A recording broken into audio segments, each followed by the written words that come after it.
اللهم فقهنا في الدين وعلمنا الشريعة اللهم وفقنا لما تحب وترضى وخيرا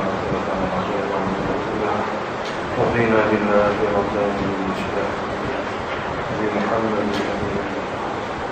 اللهم إنا نعوذ بك من الأخلاق من علم لا ينفع والقلب لا يخشع ومن نفس لا تشبع ومن دعاء لا يشفع اللهم يسر محمد فإن تيسيرك العزيز وصلى الله على محمد.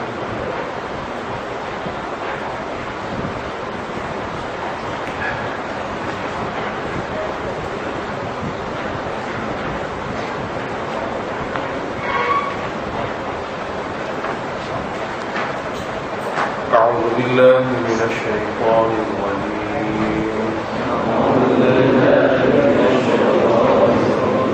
بسم الله الرحمن الرحيم.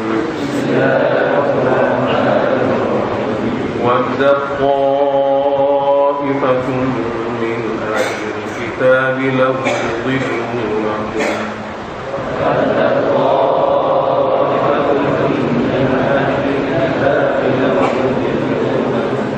وما يضلون إلا أنفسهم وما يشعرون.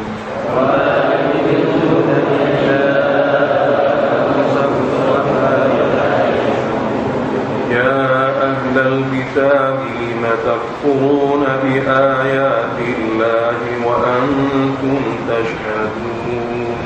يا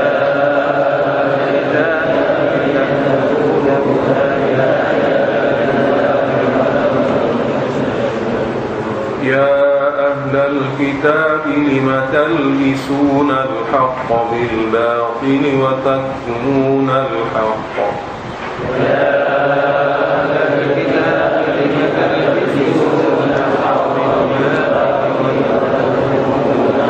وتكتمون الحق وأنتم تعلمون.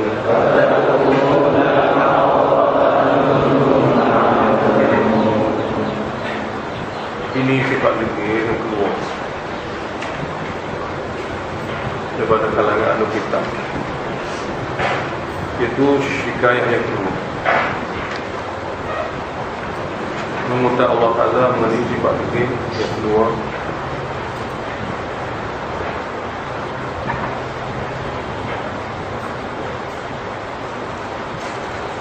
Mereka sebenarnya berhujah dengan umat Islam bukan untuk cari kebenaran,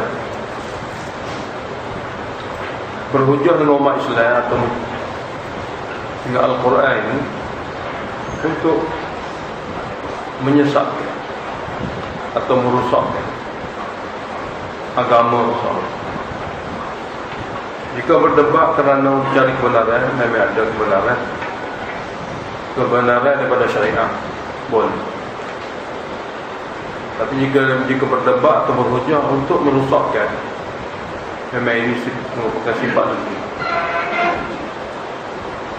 Jadi Allah Ta'ala beritahu wadda ta'ifatun min ahli al-kitab law yudilluna, law masdariyah.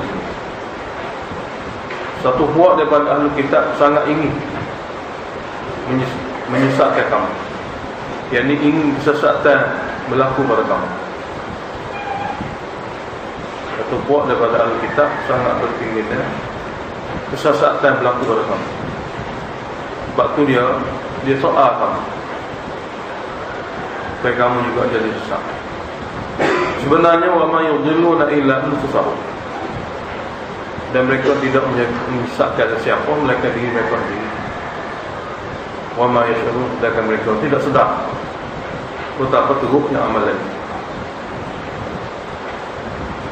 Ayat 70 dengan 71 ni, 70 mereka sesat, 71 mereka menyesatkan. Jadi celaan mengenai mereka sendiri sesat. Ayat 70. Ayat 71 celaan mereka berusaha untuk menyesatkan orang lain. Ya ahlul kitab lima takfuruna bi ayat. Wahai ahlul kitab, kenapa kamu sendiri mengkufuri ayat Allah, Taurat dan Injil? Bukan saja Quran, Taurat dan Injil pun mereka ingkar. Makna menolak mana-mana ayat dari Taurat, menolak mana-mana ayat daripada Injil, supaya menolak semua sekali. Sebab syarat beriman ni kena beriman semua. Tapi buat boleh jadi tak boleh buat semua. Tapi beriman mesti tu. Ni ada di antara mereka setengah hukum Taurat dia tolak, dan setengah hukum Injil dia tolak. Mana tolak sebahagian atau sikit ataupun satu, ia telah sabit bab ini menyebabkan kufur. Jadi wahai ahli kitab, kenapa kamu sendiri mengkufuri ayat-ayat Allah daripada Taurat kamu atau Injil kamu? Wa antum tashhadun, sedangkan kamu menyaksi, berikrar bahawasanya ini ayat Allah yang benar, sabit dengan dalil qat'i, tapi masih mengingkar. Celaan kedua, dia menyesatkan orang. Ya ahlul kitab, lima talbisunal haqqa bil batil. Kenapa kamu telah campur adukkan hak dengan batil? Campur adukkan hak dengan batil. Hak itu martah, batil itu syaraf dia. Hak asal martah itu hak benar apa, tapi apabila dia syaraf, syaraf itu batil. Jadi campur aduk dari sebuah kitab, hak yang benar dia sabit dengan batil yang dia syaraf sendiri. Lepas tu masalahnya, wataktumunal haqqa wa antum ta'lamun. Kamu sengaja menyembunyikan hak untuk melalihkan batil kamu. Wa antum ta'lamun, dan kamu tahu ia sebenar patut dilariskannya. Batil itulah, bukan syaraf. Batil dia dalam kitab ni dia ada batil dia, lepas tu dia ada syaraf dia ada batil Quran, lepas tu tafsir dia. Jadi pematan betul sahih, tapi tafsir itu salah. Dia campur aduk gitu. Lepas tu tanya mengajar, dia tak urai matan dengan sebenar, dia urai tafsir dia. Tafsir dia kalau ni okey, gue syirik pada Allah Ta'ala. Jadi kamu menyembunyikan hak yang merupakan matan bagi kita, dan kamu mengetahui hak itu lah sebenar perlu disampaikan, sebab dia wahyu daripada Allah. Adapun tafsir daripada kamu itu daripada nafsu kamu. Jadi menyebabkan orang sesat. Masyarakat umum yang mengaji dengan kamu jadi sesat habis, sebab kamu duk minapuk tafsir. Tafsir itu hari ini jauh daripada agama. Hak mata sebenarnya kamu susu untuk kepentingan kamu. Jadi orang ramai yang menantang mengaji ni jadi sesat habis. Rungutan ketiga, ikhtiar mereka sentiasa untuk menyesatkan orang mukmin. Ikhtiar mereka ni tidak berhenti-henti. Ada saja idea-idea jahat dia, rancangan-rancangan buruk dia untuk menyesatkan orang mukmin. Maknanya golongan ahli kitab ni degil punya degil, bukan dia nak ajak manusia semuanya menjadi beriman pada Allah di atas akidah tauhid, bahkan dia berusaha hari-hari sepanjang masa untuk menyesatkan orang. Wa qala ta'ifatun min ahli al-kitab aminu billadhi unzila 'ala alladhina amanu wajhan nahar. Dia buat rancangan macam mana? Dia tak awal-awal ni bolehlah ikut Islam, pakai masuk Islam bang. Tapi letak tu dah, lepas tu kita pun pakai meletak bang. Tujuan supaya orang jahil lain-lain faham kata Islam tak benar. Berdalilkan ni bapak mengaji masuk Islam, lepas tu tengok dia betul bismillah. Jadi oleh kerana buat mengaji masuk Islam, lepas tu bismillah, maknanya Islam ni tak betul. Kita lain lah, kita butuh huruf, tak bisa mengaji. Jadi cara dia ni supaya orang murtad, orang lain pun murtad. Dengan hari-hari, macam hari pertama dia masuk Islam, duduk beberapa hari dia keluar murtad. Dan dia ahli kitab. Tujuannya untuk tarikkan orang yang butuh huruf di kalangan musyrikin, di kalangan orang Arab dia biasa tidak mengaji ni, terpedaya dengan cara dia ni, semua pakat murtad. Ini arahan golongan ahli kitab ni buat gitu. Jadi berkata satu puak di kalangan ahli kitab, aminu billadhi unzila 'ala alladhina amanu wajhan nahar. Kamu semua bolehlah beriman secara zahir, pakai ikut lakon. Kamu semua bolehlah beriman secara zahir kepada wahyu yang telah diturunkan kepada mukmin, iaitu Muhammad sallallahu alaihi wasallam. Tapi wajah anda siang hari sudah awal-awal pagi contoh. Wa quru akhirahu, hujung-hujung hari kamu murtad semua. Kamu pakat keluar, kafirkan dia, ingkarkan ajarannya.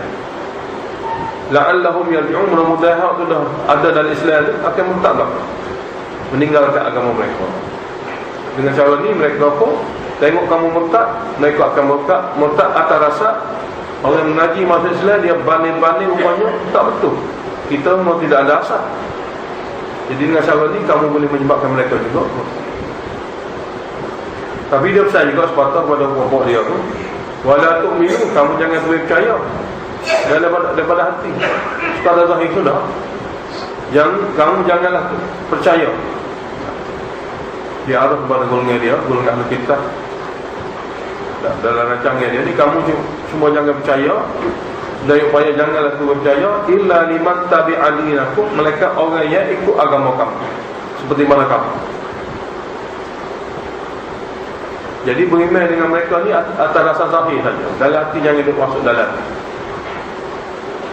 Arah kedua dia, Allah jawab, qul, katakanlah, innal huda hudallah. Sesungguhnya hidayah itu hanya milik Allah. Sesungguhnya hidayah itu sebenarnya hidayah Allah.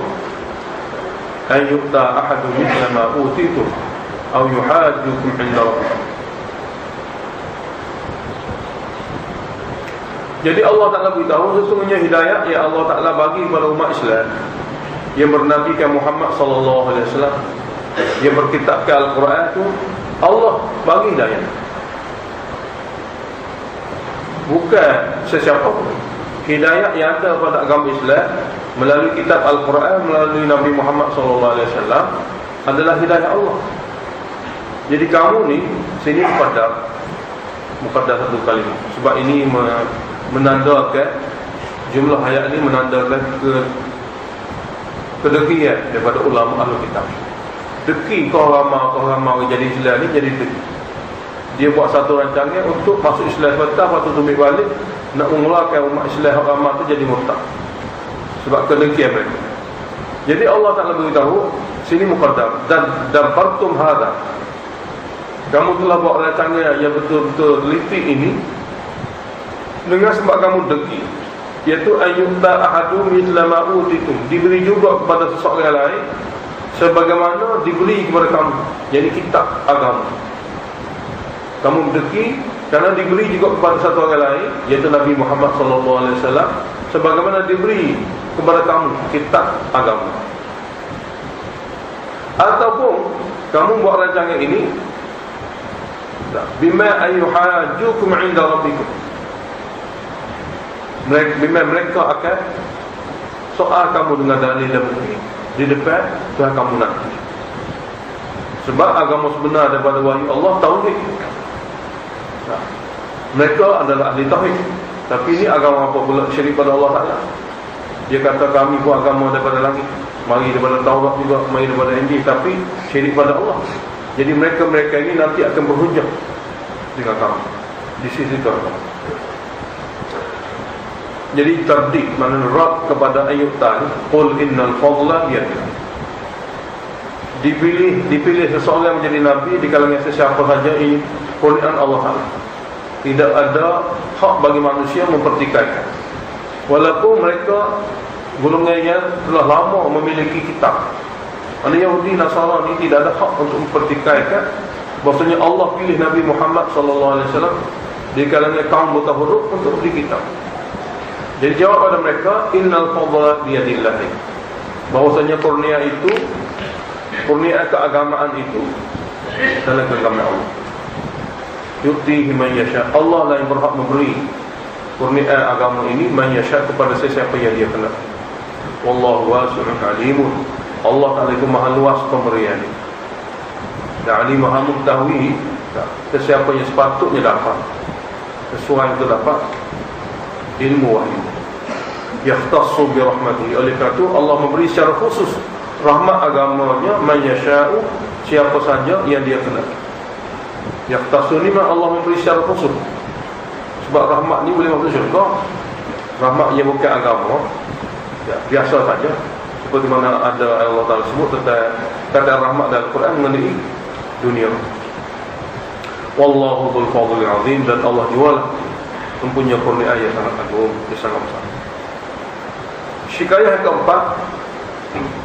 Syikayah keempat ialah mereka kata saja mengaji kitab Taurat atau Injil, tapi khianat dalam harta. Khianat dalam. Jadi dalam harta ni mereka tidak ikut peraturan syariat. Asal dapat untung mereka akan ambil. Tapi mereka tu ahli kitab, dengan berbagai-bagai di ayat yang mereka ada.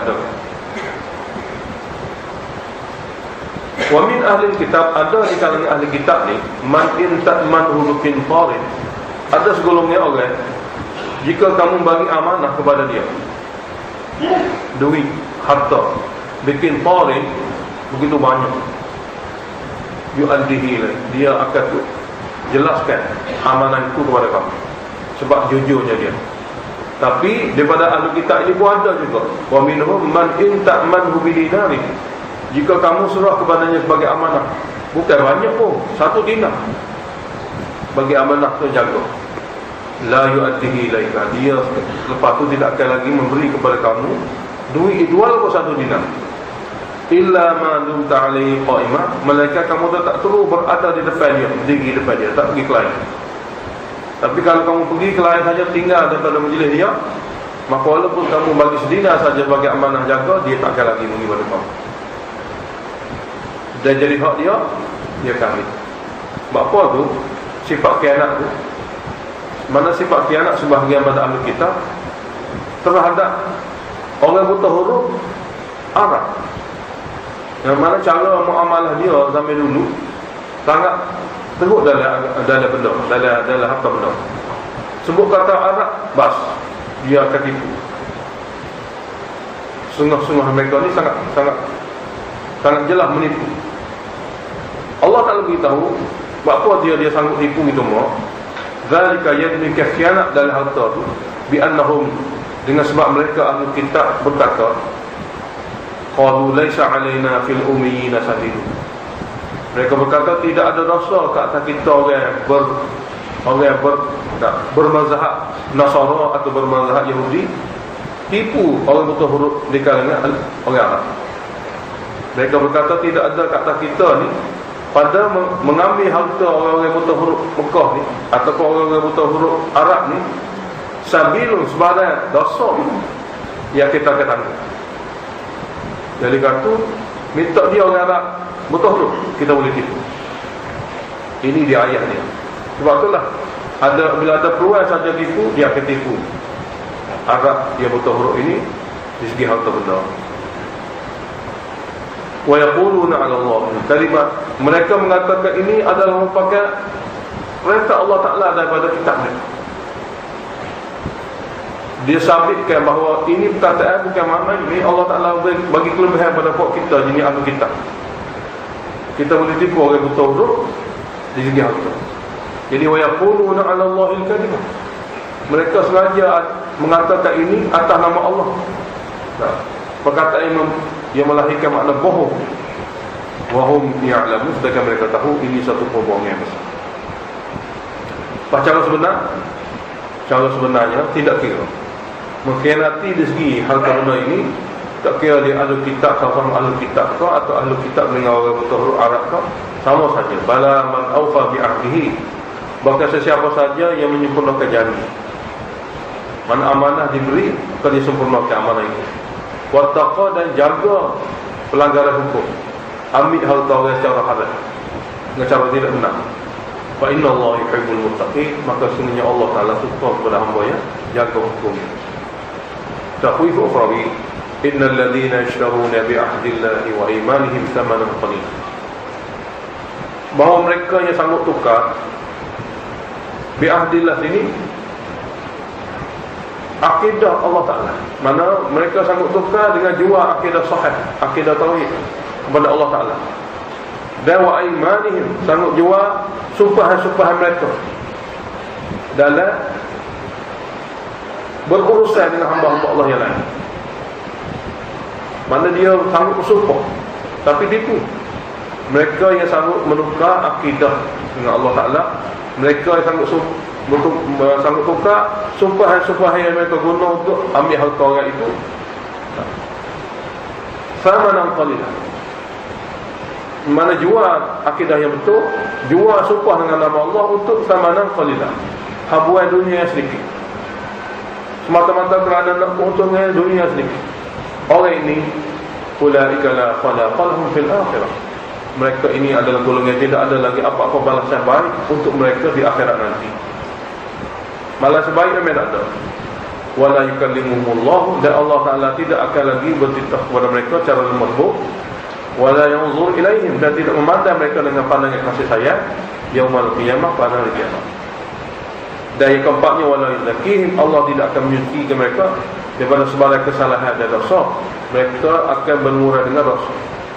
Yang adanya yang kelima, walahum azabun alim, bagi mereka hanya satu, iaitu azab yang memedihkan.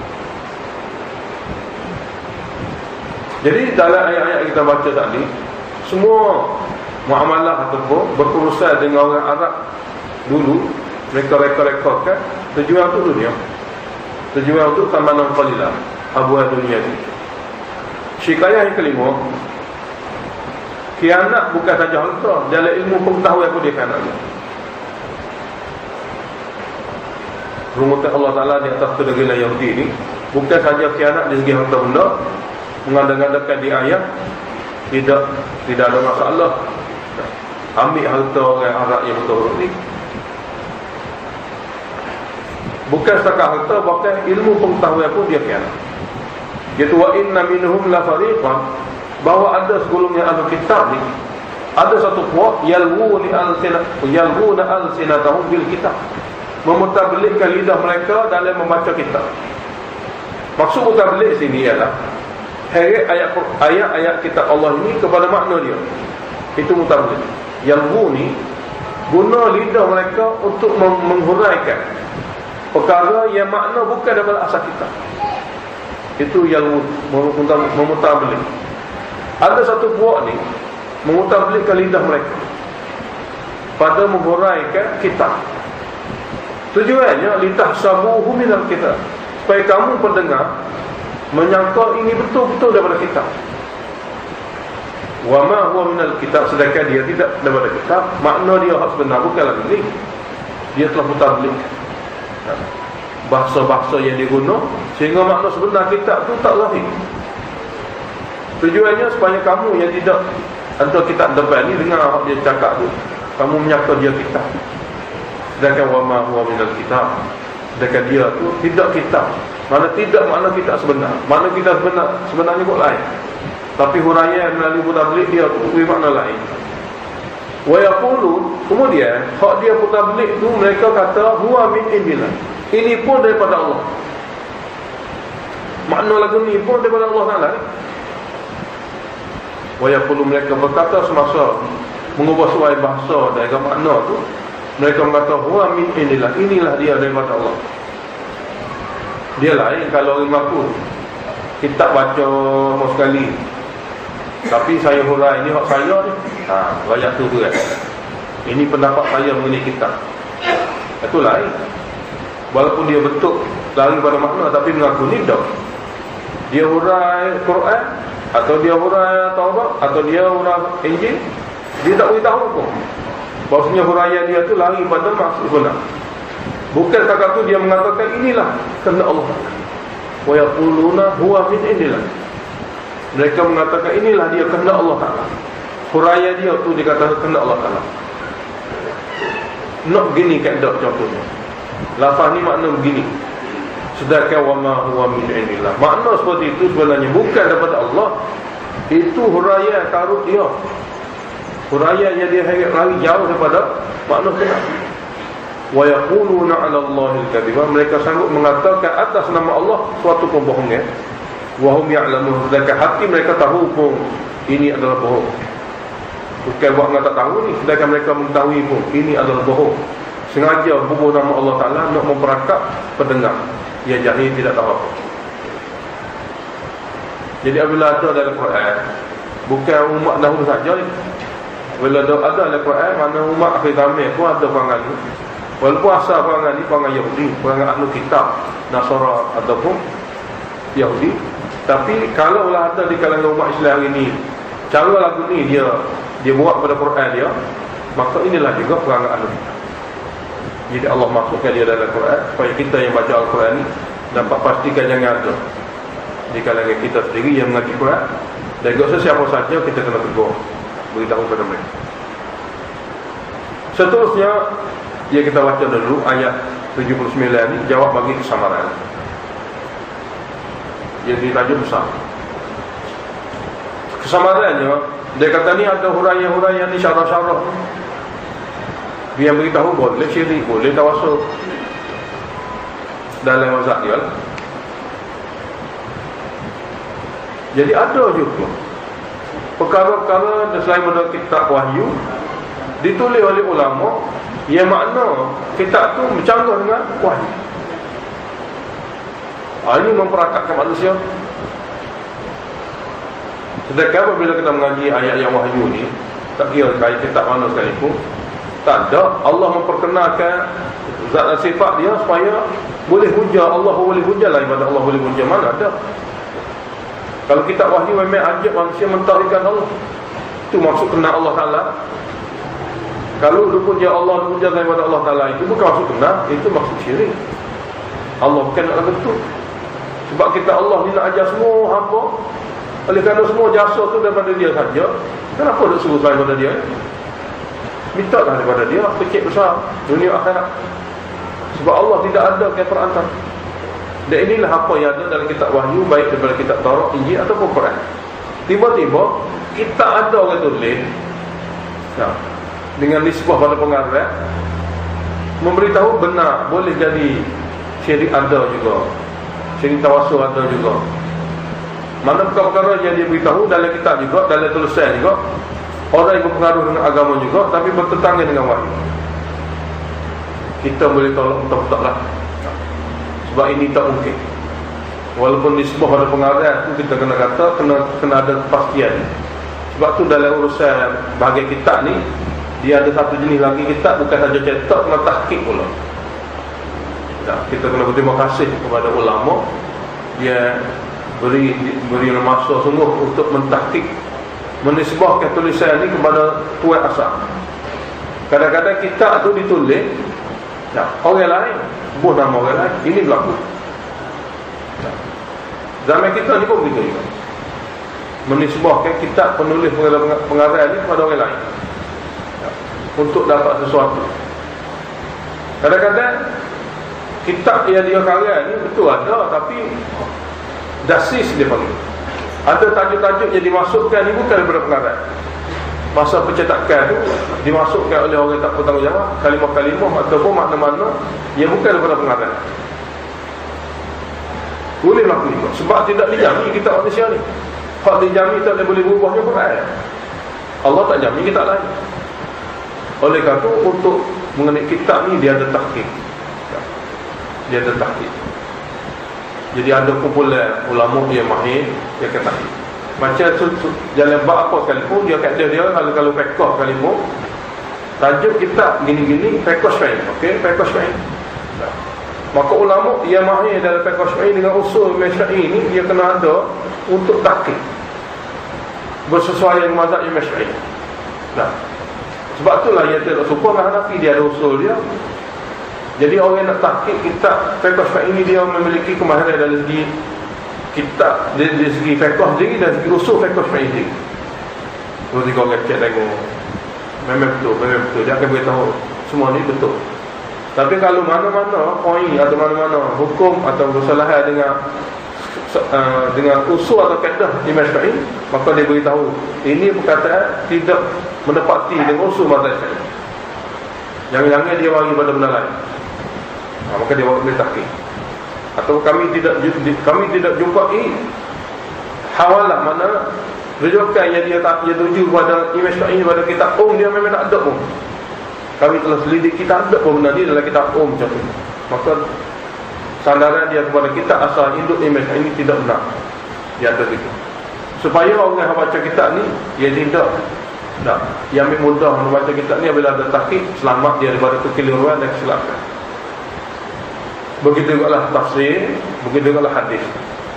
Sebab tu kalau kitab-kitab apabila ada tahqiq, kita akan utamakan. Berbanding kalau kita cetak saja tak ada tahqiq. Nanti kita tengok apabila berlaku kesilapan, kita telah jajah jual dan perkataan itu sedangkan dia tidak ditahqiq, kata itu silap, maka kesilapan akan bersambung sampai bila-bila. Kita sampai pada orang lain benda yang tidak jelas, bukan pada pengarah yang benar. Ini berlaku kerusakan. Jadi tajuk tahqiq ni tajuk yang sangat penting. Jadi orang yang biasa mengaji itu dia tahulah kita ni tahqiq atau tidak tahqiq. Jadi kitab Allah saja yang dijamin. Kitab lain pada kitab Allah Ta'ala yang dikarang oleh manusia ni tidak ada jaminan. Dia boleh jadi berlaku. Jadi kalau lah mana-mana kitab yang ditulis oleh manusia, tidak kira dia gelar apa sekalipun, kalau sekiranya bercanggah dengan maksud asal maqasid syariah dia panggil, maksud asal syariah disyariatkan, nah, bercanggah. Lebih-lebih lagi soal akidah, khabar memang jelas pun daripada dalil-dalil qat'i. Mana jika ada perkara-perkara yang ditulis dalam kitab ni membenarkan manusia tidak tauhid, maka perkara ni hendaklah ditolak terus berdalil pada ayat 79 ni keadaannya. Jadi ahli kitab dulu beritahu perkara ni ada dalam mazhab kita. Kami disuruh sebagai berkat Nabi Isa ni ada dalam mazhab kita, ditulis ulama kita. Kami suruh berkat Maryam pun ada dalam kitab kita, ditulis ulama kita. Maka ulama Islam ni rakyat kepada mereka tidak boleh, sebab tidak patut bagi satu orang Nabi dia ajak manusia mentauhidkan Allah Ta'ala, tiba-tiba dalam masa yang sama dia luluskan huraian ni bercampur dengan tauhid. Ini tidak mungkin. Jadi ayat 79 ni satu-satunya ayat yang memberi jawapan sah. Maka nali basyari, maka nali basyari ini tidak patut bagi manusia yang dipilih menjadi Nabi, tidak patut bagi mana-mana manusia ayyu'tiyahullahul kitaba wal hukma wan nubuwah. Allah pilih dia ni bui kitab wahyu, wal hukma bui akal ya, dalil akli. Bui kitab wahyu sebagai dalil akli, wal hukma bagi dalil akli, wan nubuwah dan dipilih menjadi nabi yang memiliki kefahaman yang sebenar tentang agama. Tiga perkara ni ada dia. Terjemah pertamanya Alkitab dalil akli, Al-Hukmah dalil akli, An-Nubuwatan itu kefahaman yang sebenar. Nabi ni orang yang Allah bagi kefahaman yang sebenar. Di antara syarat Nabi itu fatanah, cerdik, mudah faham benda hak nak ayat. Kalau orang wadah tak boleh jadi Nabi, sebab Nabi ni memang orang cerdik. Gapo tak nak ayat memang tepat dia faham. Jadi Allah Ta'ala apabila memilih seseorang itu jadi Nabi, lalu dia bagi dalil nakli, dalil akli dan memberi sifat-sifat yang bersesuaian sebagai satu orang Nabi. Kemudian dia masih lagi mengatakan pada agama umat dia, kunu ibadan li, kamu semua rasa jadi hamba Allah, jadi hamba aku, suruh aku pada anda. Kunu ibadan li, kamu semua jadilah hamba aku, maksudnya kamu semua suruhlah aku. Min dunillah, tidak Allah Ta'ala, tidak perlu Allah Ta'ala, langsung Allah Ta'ala tidak perlu, suruh aku akan menyampaikan kepada Allah. Mana ada Nabi lagi? Walakin akan tetapi Nabi itu akan berkata, ini muqaddar, walakin yaqulu, akan tetapi Nabi yang ada dalil nakli, dalil akli dan diberi kefahaman yang sebenar akan berkata kepada umat dia, kunu rabbaniyi, kamu semua hendaklah jadi orang yang berilmu yang berhamba diri pada Allah sahaja. Bukan buat kepada Rabbani. Mana Rabbaniyin, kamu semua jadi orang yang berilmu.